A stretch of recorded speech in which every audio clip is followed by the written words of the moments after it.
Hallo zusammen! In diesem Video berichte ich von meiner absolut chaotischen Anreise in Indien. In den ersten Stunden ging wirklich alles schief, was schief gehen konnte, und nichts lief so richtig nach Plan.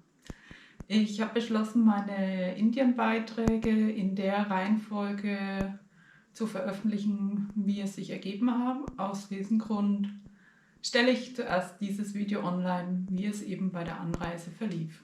Glücklicherweise hat mit meinem Flug alles geklappt und auch mit meinem Visum hatte ich keine Probleme. Ich musste dann meinen Stempel abholen und konnte ins Land sozusagen einreisen. An der Migration war es auch schon etwas chaotisch, da es mehrere Schlangen gab und manche sich dann bei einer kürzeren Schlange angestellt hatten, die eigentlich für etwas anderes war und sich vorgedrängelt hatten. Dadurch war ich etwas genervt, aber ja, letztendlich gab es da keine großen Probleme. Des Weiteren war ich von meinem Nachtflug auch ziemlich übermüdet. Ich hatte zwar eine Schlaftablette genommen und konnte dadurch ein bisschen schlafen, aber fit war ich bei weitem nicht. Also mir sind schon die Augen so ein bisschen zugefallen und ich habe mich darauf gefreut, im Hotel anzukommen und mich ein bisschen zu entspannen, bevor ich dann am Nachmittag nochmal eine Tour hatte. Angefangen hat dann alles mit dem Geldwechseln. Hier muss ich auch dazu sagen, ein bisschen war ich selber schuld. Ich habe mich nur halbherzig informiert, was das Geldwechseln bzw. Geld abheben in Indien angeht, weil meine Depressionen vor der Reise ziemlich schlimm waren und ich einfach keine Energie hatte, mich so richtig einzulesen. Ich hatte halt gelesen, dass beim Geldautomaten teilweise hohe Gebühren anfallen, dass man nicht bei jedem Bankautomaten Geld abheben kann, dass die lokalen Banken eben nicht an deutsche Kunden bzw. mit deutschen Kreditkarten auszahlen, und das schien mir alles ziemlich kompliziert. Deswegen habe ich gedacht, das kleinere Übel, ich wechsle das Geld direkt am Flughafen. Aber das war ein großer Fehler, weil die hatten mir dann einen Wechselkurs genannt, der eigentlich gar nicht so schlecht zu sein schien.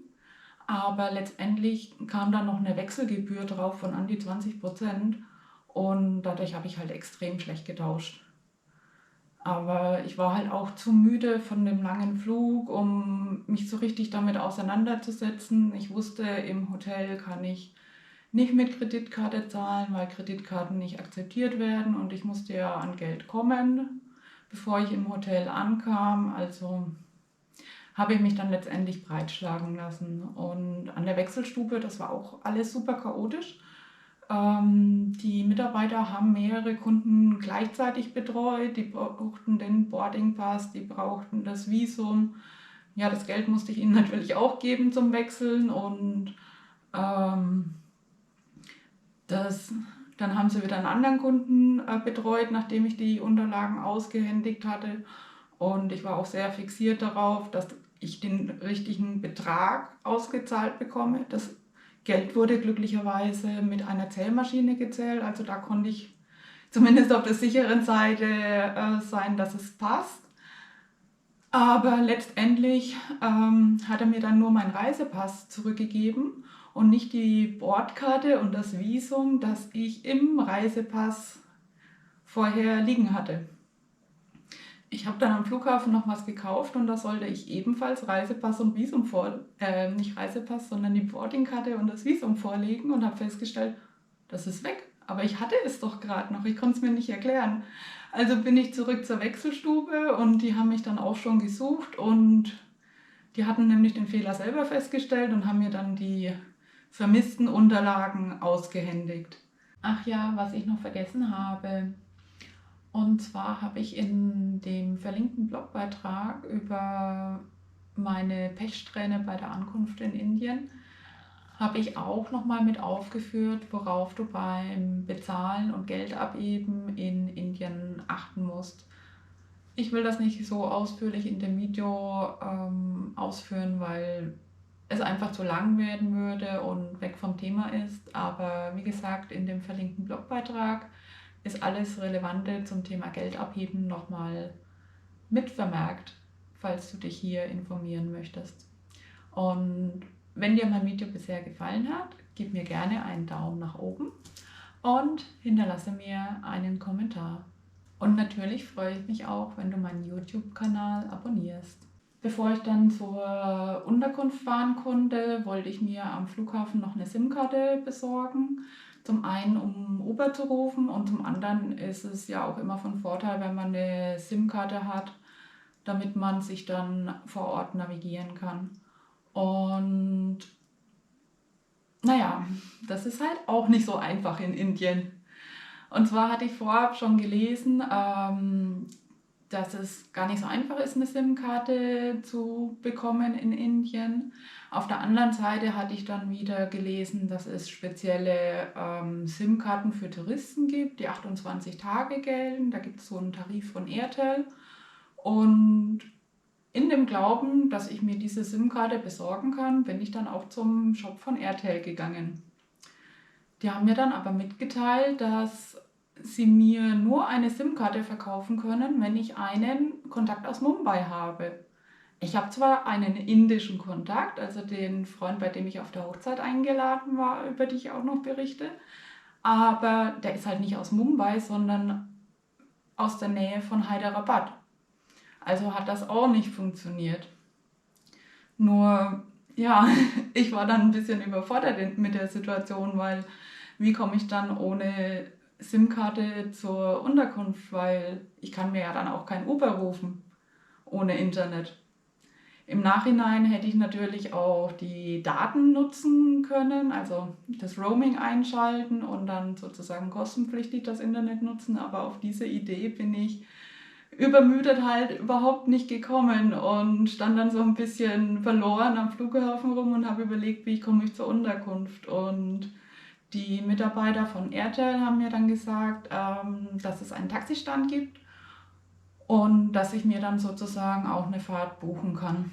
Die Mitarbeiter von Airtel hatten mir übrigens auch gesagt, dass ich in Mumbai in der Stadt ohne weiteres eine SIM-Karte verkauft bekomme, nur am Flughafen nicht. Die Logik dahinter, muss ich gestehen, verstehe ich überhaupt nicht, weil es ist ja der gleiche Anbieter. Und für die Registrierung von meiner SIM-Karte, die ich dann am nächsten Tag vorgenommen habe, habe ich meinen Reisepass und auch mein Visum gebraucht. Also ich habe keine Ahnung, warum es so ist, wie es ist.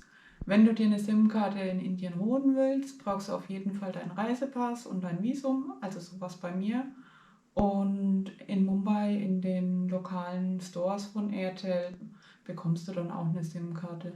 Allerdings, ich habe im Internet gelesen, dass das Datenpaket, da hast du 1,5 Gigabyte, glaube ich, am Tag für 28 Tage. Online habe ich einen Preis von 300 Rupien gefunden. Tatsächlich gezahlt habe ich 800 Rupien. Also viel teurer wie erwartet, aber ich war froh, einfach eine SIM-Karte zu haben, und im Nachgang war es auch wirklich gut, dass ich eine SIM-Karte hatte, weil ich einige Unterkünfte auch hatte, bei denen ich kein WLAN hatte und somit teilweise für mehrere Tage offline gewesen wäre. Am Flughafen von Mumbai gibt es sogar mehrere Taxistände, was das Ganze dann auch ziemlich chaotisch macht. Also ich bin zum Taxistand gegangen, beziehungsweise muss man dazu sagen, man nimmt nicht ein Taxi, das jetzt vor dem Flughafen steht, sondern die haben Verkaufsstände für die Touren, und dann bekommt man eine Quittung, nachdem man genannt hat, wo man hin möchte. Und dann muss man das richtige Taxi von dem richtigen Anbieter am Flughafen finden. Ich habe schon ein bisschen suchen müssen, aber letztendlich hat es dann geklappt. Das hat mich aber trotzdem wahnsinnig geärgert, weil ich ja eigentlich einen Uber rufen wollte.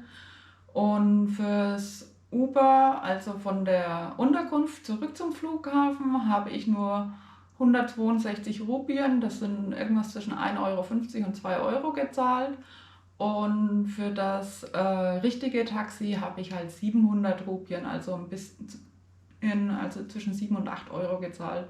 Und das hat mich natürlich auch ein bisschen geärgert. Aber wie gesagt, auf die Idee, das Roaming einzuschalten, bin ich nicht gekommen.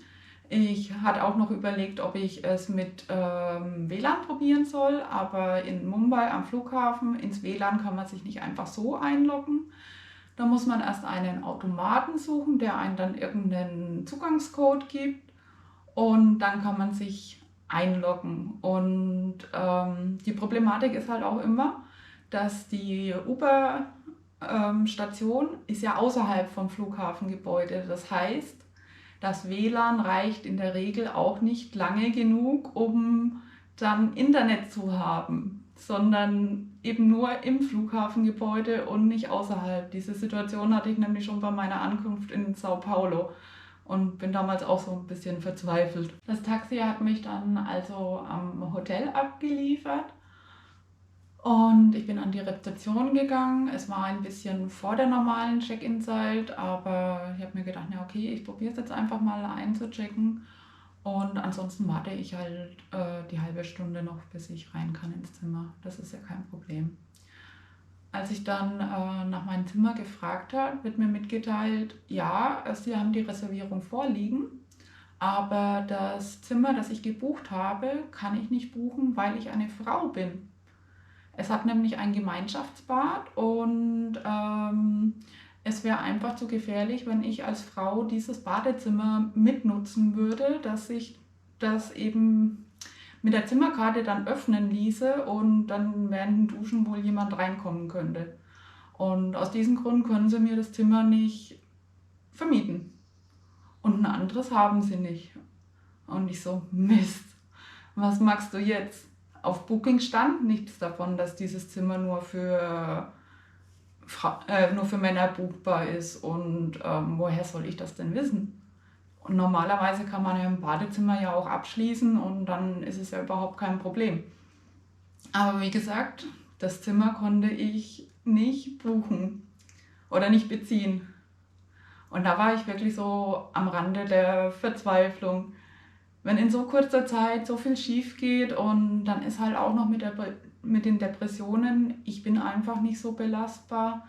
Der Stresspegel steigt viel schneller an wie jetzt bei einer normalen Person. Und ich habe mir echt gedacht, was hast du dir dabei gedacht, mit deinen Depressionen nach Indien zu reisen? Bist du eigentlich wahnsinnig? Bist du verrückt?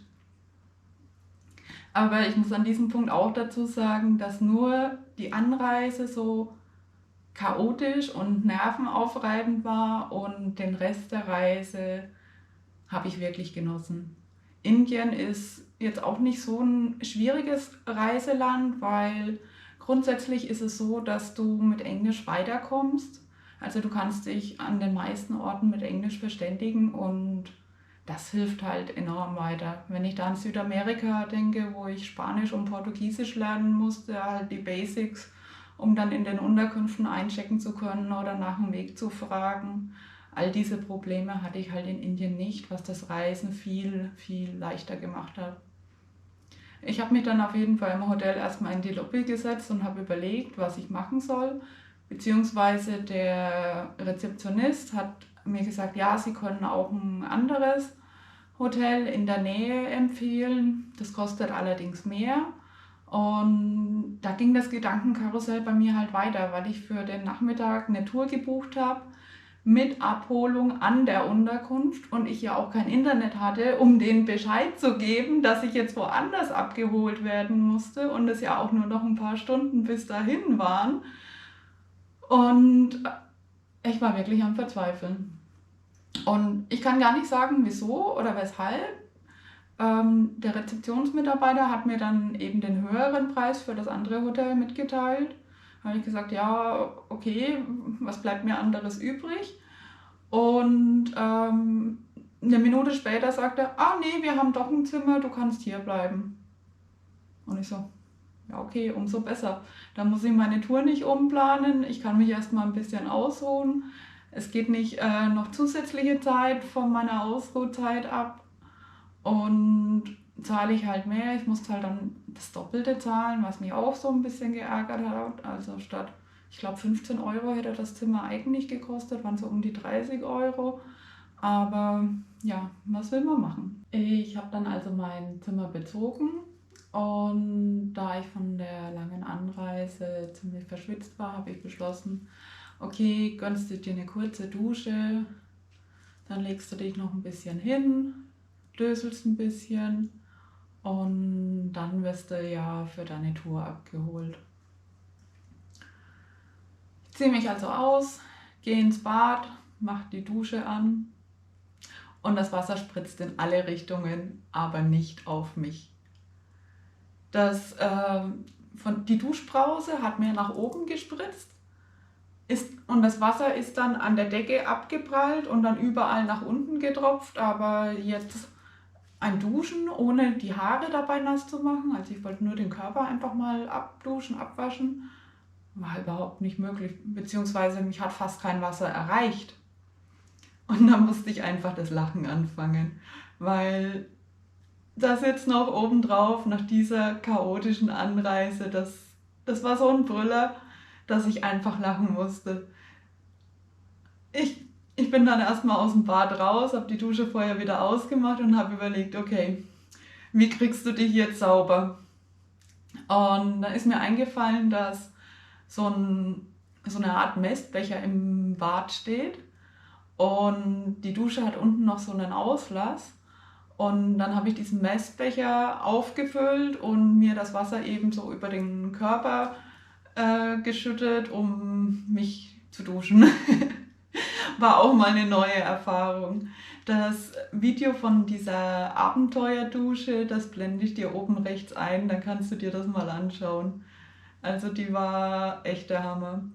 Ich hätte natürlich auch an die Rezeption gehen können und mich beschweren, dass die Dusche nicht funktioniert, aber mein Gott, ich habe die Unterkunft nur für 2 Tage gehabt und diese Art des Duschens funktioniert auch mal für 2 Tage und ich habe am Abend dann auch Haare gewaschen, das hat eigentlich auch echt gut funktioniert, besser wie erwartet und ja, manchmal muss man dann einfach kreativ sein und das nehmen, was man bekommt oder zur Verfügung hat. Ich finde es auf jeden Fall richtig lustig, diese Dusche. Das war also mein Video zur Anreise in Indien. Danach ist zum Glück nichts mehr schief gelaufen, beziehungsweise es hat eigentlich alles soweit gut geklappt. In Hyderabad wurde es dann nochmal ein bisschen ja, komplizierter, da hatte ich mich teilweise nicht so sicher gefühlt, aber das zeige ich dir dann, wenn das Video online geht. Und ja, ich hoffe, das Video hat dir gefallen und ich konnte dich auch ein bisschen zum Schmunzeln bringen. In der Situation war ich schon ziemlich gestresst, da ich, wie gesagt, mit der Depression halt nicht so belastbar bin und ja, dadurch ist man einfach viel schneller gestresst und es ist manchmal gar nicht so einfach in Situationen einen klaren Kopf zu behalten. Aber naja, es ist halt wie es ist und ich habe die Reise richtig genossen und du wirst noch viele schöne Impressionen über Indien finden. Mein nächstes Video wird über Dhobi Ghat, die größte Wäscherei Asiens, und eine Tour durch die Slums von Mumbai gehen. Diese Tour hatte ich für den Nachmittag gebucht. Am nächsten Tag habe ich Mumbai auf eigene Faust erkundet. Danach bin ich nach Hyderabad gefahren. In der Nähe von Hyderabad fand die Hochzeit statt, beziehungsweise ich bin geflogen. Ich war dann eben als nächstes auf der indischen Hochzeit. Da wird es auch viele interessante Videos geben. Als nächstes berichte ich dann von Hampi, einer richtig tollen Tempelanlage in Indien, also unzählige Tempel in traumhafter Landschaft und ich glaube, du wirst es wirklich lieben. Danach habe ich mir Hyderabad angeschaut und am Ende war ich dann nochmal eine Woche in Goa, habe dann auch bewusst nochmal entspannt und ruhiger gemacht. Und ja, wenn du diese Videos nicht verpassen willst, abonniere gerne meinen YouTube-Kanal und ich freue mich natürlich auch, wenn du mir einen Daumen nach oben gibst und einen Kommentar hinterlässt. Ich wünsche dir noch einen schönen Tag, liebe Grüße und bis bald. Ciao!